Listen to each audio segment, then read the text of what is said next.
აშლილობა სულიერი აშლილობა, ფსიქიკური აშლილობა. ანუ ადამიანი, რომელიც ღმერთს არ აღიარებს, უარყოფს ღმერთს და არის ურწმუნო, არის ფსიქიკურად აშლილი, შეშლილი. ასე რომ არა ადეკვატური და არ არის ნორმალური. და ზუსტად ამას ემსახურება ჩვენი ეკლესია, რომ შეშლილი ადამიანი მოიყვანოს მწყობში და ადამიანმა მიიღოს ნამდვილად ადამიანური სახე. ჩვენ გარდა ამისა უამრავი როგორი ქრისტიანი ხარ შენ? ასე რომ სახარებაც უნდა ვისწავლოთ. სხვათა შორის უკვე მეცნიერულად მტკიცდება ესეთი რაღაცები, რომელიც ჩვენმა წინაპრებმა ისედაც იცოდნენ. მაგრამ ახლა მეცნიერულად ამტკიცებენ.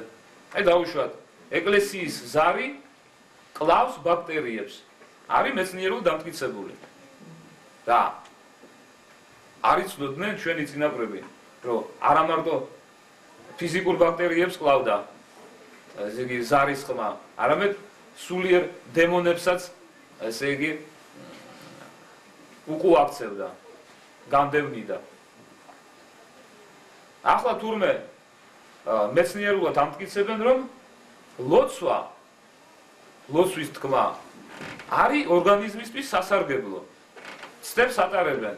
აი დავუშვათ, ადამიანი ესე იგი შფოთიანი, ხო? აი დავუშვათ, ქუჩიდან რომ ამოიყვანო სტუდიაში, ან იმაში, რა ქვია, სამავთყოფოში და გაუზომო ესე იგი წნევა, გამოიკვლიო ყველანაირად, ხო? დააფიქსირო ეს მდგომარეობა, დავუშვათ 5 წუთში ათქმევინო გამაუჩვენო და ისევ გაუზომო ეს ყველაფერი. გამოიკვლიო. აბსოლუტურად სხვა ადამიანი იქნება ის. გაცილებით დამშვიდებული, გაცილებით განწმენდილი.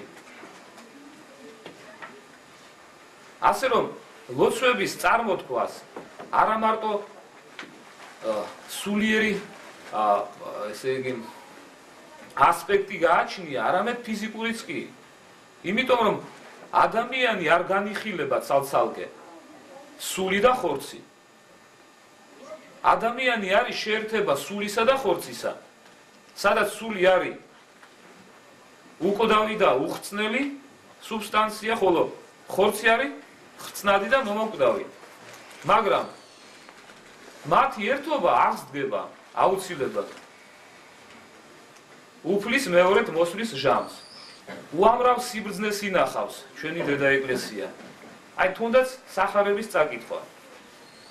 როცა თვალი კითხულობს სახარებას, ყურს ესმის და ენა მოძრაობს,